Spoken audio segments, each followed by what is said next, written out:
When the bell rings and a fighter hits the canvas, nothing else matters. This video tears apart every knockout technique in boxing, the punches, setups, and moments that end fights instantly. Expect raw visuals, precise mechanics, and drills that turn small openings into lights-out moments. No fluff, no excuses. Learn exact footwork, timing, angles, hip torque, and where to land the knuckles for maximum damage. Watch every second, study the patterns, and see how the pros deliver decisive, fight-ending blows. 1. The straight right cross. The straight right travels the shortest path to the chin. It is a punch built on alignment and weight transfer. Start with the back foot pushing, rotate the hips, and drive the shoulder through the target. Keep the elbow tight and release the punch in one smooth line. A jab ahead of the right serves several jobs. It gauges range, lifts a hand, and distracts the eyes. Land the straight right when the opponent leans or when their chin drops.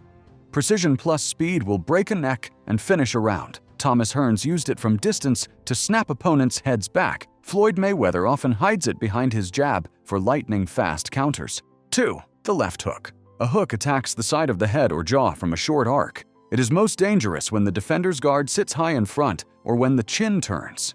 Generate torque by pivoting the lead foot and snapping the hips like a whip. Keep the elbow level and the fist slightly turned so the knuckles meet the target cleanly. Joe Frazier crushed opponents with his left hook at close range. Mike Tyson used his left hook to finish inside aggressively, and Canelo Alvarez employed it to end rounds with precision. A small change in angle can turn a grazing blow into a fight ender. Hit the temple, the jawline, or the soft spot under the cheekbone, and a standing opponent can go down instantly. 3. The overhand right. The overhand right drops from above on an opponent who slips, ducks, or comes forward. It works because it travels over the top of a guard and lands from an unexpected plane. Bend the knees for balance, load the back shoulder, and loop the punch with a short, tight arc. Aim for the crown of the head or the temple. Sergey Kovalev used it to catch charging opponents off guard. Timing matters most. Throw the overhand as the opponent dips or leans in. Caught clean, the head rotates violently, and the fight ends. 4. The uppercut. Uppercuts strike from below and explode through the guard of an aggressive attacker. Bend slightly at the knees and drive upward with the legs, rotate the hips, and push the palm toward the chin. Short range favors the uppercut because it travels a little distance and releases enormous upward force. Use it when the opponent walks in with a low lead hand or when they crouch. One solid uppercut to the chin will lift the head, sever balance, and remove the fight from reach. 5. The body shot KO. A well-placed shot to the liver or floating ribs can remove the legs from under an opponent. The liver shot works by compressing nerves and blood flow on the right side of the torso. Short, turned body hooks and uppercuts reach the target best. Dip the hips, rotate through the punch, and drive the shoulder into the ribs. Follow with a head punch to finish the sequence because a stunned fighter often drops the guard. Knockouts to the body do not always look dramatic, but they collapse fighters just the same. 6. The jab setup. The jab is a tool, not just a point scorer. A jab will blind, lift, change distance, and break rhythm. Use it to create the exact opening for a power shot. Throw a double or triple jab to shift the opponent's sightline, then fire across to the gap. A careful jab also tires an opponent's lead shoulder, making later hooks more likely to slip inside. Floyd Mayweather uses the jab to create gaps for counters. Small jabs that land flush set big punches up more often than wild swings do. 7. The 1-2 combo. Simple, fast, and brutally effective. The 1-2 is the jab followed by the straight right. Keep both punches compact and connected. The jab occupies and measures the right finishes. Accelerate the weight transfer into the second punch instead of resetting between shots. When timed on a retreat or on a missed counter, the 1-2 will cut through a guard and stop a ring clerk from having to raise the towel. 8. The slip and counter. A slip moves the head off the line and turns defense into attack. Lean slightly, drop a shoulder, then return fire immediately. The counter can be a straight right, a hook, or an uppercut depending on the opening. The idea is to use the opponent's momentum against them. Make the first contact with the opponent's glove or forearm and punch through the half second their vision is off. That half second will decide whether the opponent recovers or hits the canvas. 9. The pivot hook KO. Pivoting creates an angle that hides the punch and increases torque. Step the lead foot outside, twist the hips, and snap a hook while your body turns. The pivot changes the target from front to side in a blink. It makes a stationary guard useless because the punch comes from a new line. Use the pivot hook when the opponent charges straight ahead.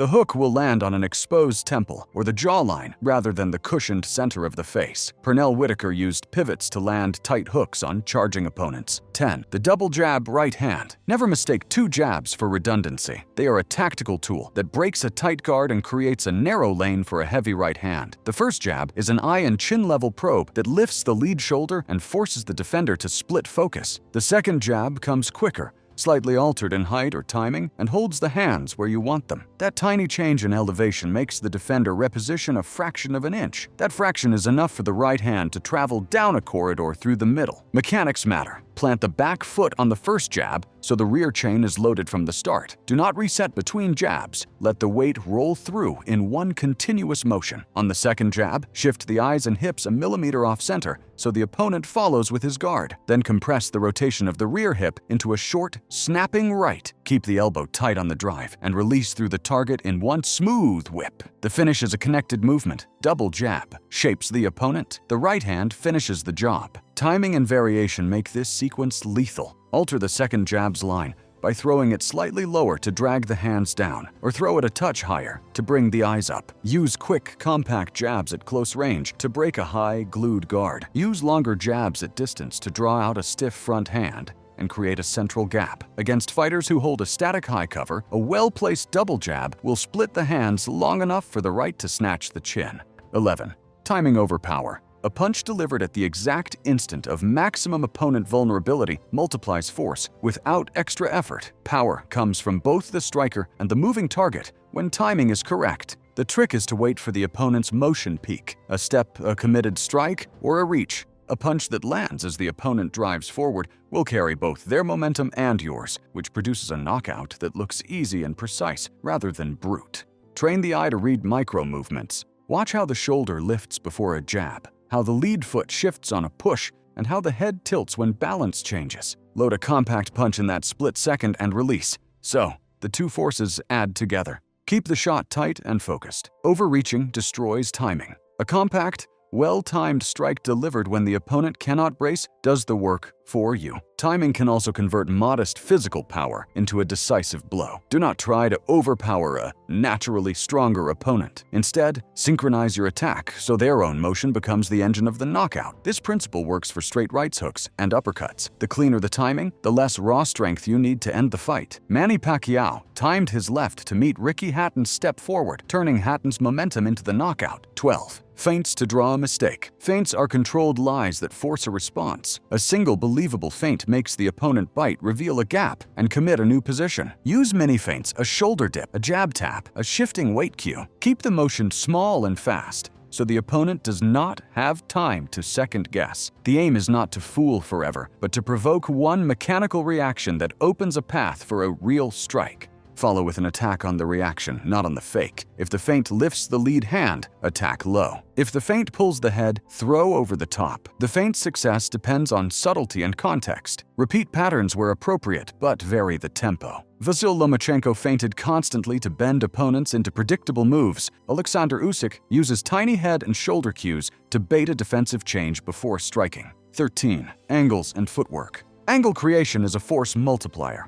The same compact punch that hits a glove head-on will slide past when delivered from a new line. Change the geometry by stepping the lead foot outside, pivoting the rear foot, or cutting diagonally. Each small foot adjustment shifts the target and compresses rotational force into the punch. Proper foot placement converts a short hook into a hard temple shot or tight uppercut. Do not overcommit when altering angles. Keep the center of gravity under you and maintain a ready rear foot so you can fire immediately. Combine an angle step with hip snap and a shortened arm path to make the punch both fast and heavy. Roy Jones Jr. used lateral steps and sudden pivots to land hooks that would not have been possible from straight lines. 14. Catch and shoot. Catching a punch and firing immediately removes the opponent's recovery window. Catch the incoming jab on the glove or forearm, secure it briefly with the opposite hand, and release a counter that exploits the exposed side. A straight right after catching a lead hand hits a rotating head. A left hook, after controlling the glove, lands on the ribs or jaw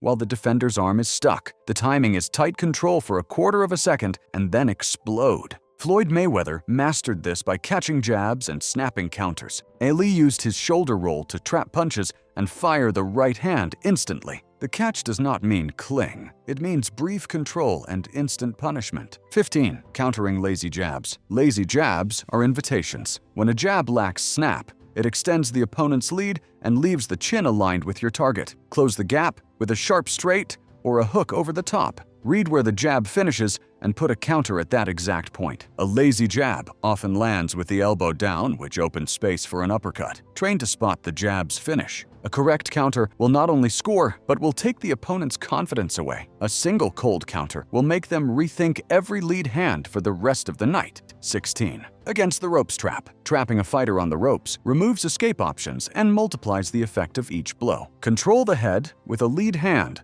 while stepping around to create angles for short, heavy punches. Use short uppercuts and tight hooks that fit the small space. Slip inside their reach and pin the arms with a shoulder or forearm to prevent clinch escapes. Punches delivered in tight quarters transfer more force because the striker's feet stay under them and the receiver cannot roll away. A sustained burst on the ropes often ends with a knockdown rather than a point swing. Ali used rope-a-dope scenarios effectively against George Foreman, exposing openings to land sharp counters. 17. When opponents overcommit. When someone lunges or swings wildly, they're using extra motion and leaning forward. Smart fighters learn to read that big movement and use it not to fight harder, but to stay balanced and time their response. It's about timing, not power. Meeting momentum with a calm, controlled counter that uses the opponent's own motion to slow them down. The rule is simple. The more energy they put into a move, the more you can redirect it by choosing the moment when their motion is biggest. Coaches teach this with slow drills, pad work, and footwork practice, so students learn to spot overcommitment safely. Practicing with a coach and wearing gear helps beginners develop timing and balance without risk. 18. Timing the break and focus. Fatigue and boredom make it hard to stay sharp. In the later rounds, or after lots of steady pressure, a fighter's focus can fade. Breathing gets shallower, hands drop a little, and reactions slow. Coaches teach athletes to spot these tiny tells and stay calm. Smart trainers use crisp, measured jabs and movement to test an opponent's focus, not to harm. When a guard briefly lowers, a safe, controlled combination can score points and change momentum. The body tires more slowly than the mind, so coaches emphasize mental routines, steady breathing, reset steps, and checking the guard regularly. Using steady, disciplined pressure and good footwork helps athletes keep the upper hand, while training always stays safe and fair under supervision. 19. KO from accumulated damage. Knockouts often follow a pattern of wear rather than a single dramatic blow. Repeated body shots bend the spine, repeated head jabs blur vision, and both reduce reaction and balance. Build damage with intention. Target the ribs to lower the hands, then switch to headshots once the guard falls. Use combinations that alternate levels to create fatigue across different systems, lungs, shoulders, and neck. Eventually, the layering of harm leaves one clean path to the chin. Arturo Gatti's fights showed multiple small strikes building to a final, fight-ending blow. The final punch is not magic. It is a predictable consequence of sustained, precise punishment. 20. Precision over power. Short, sharp punches done with control beat wild looping swings. Coaches teach fighters to throw compact strikes that travel the shortest path to the target, which helps energy move through the arm cleanly and keeps the fighter balanced. In practice, athletes use focus, mitts, slow drills, and shadowboxing to learn the tiny adjustments that make hits crisp instead of sloppy. The goal is timing, stance, and a quick snap, not wild force. Power matters, but accuracy decides who wins the round. Drills that slow things down help beginners feel the right motion. Paired work, steady footwork, and steady breathing build reliable technique. Most important, train under a qualified coach, use protective gear, and follow the sport's safety rules so practice stays fair and safe.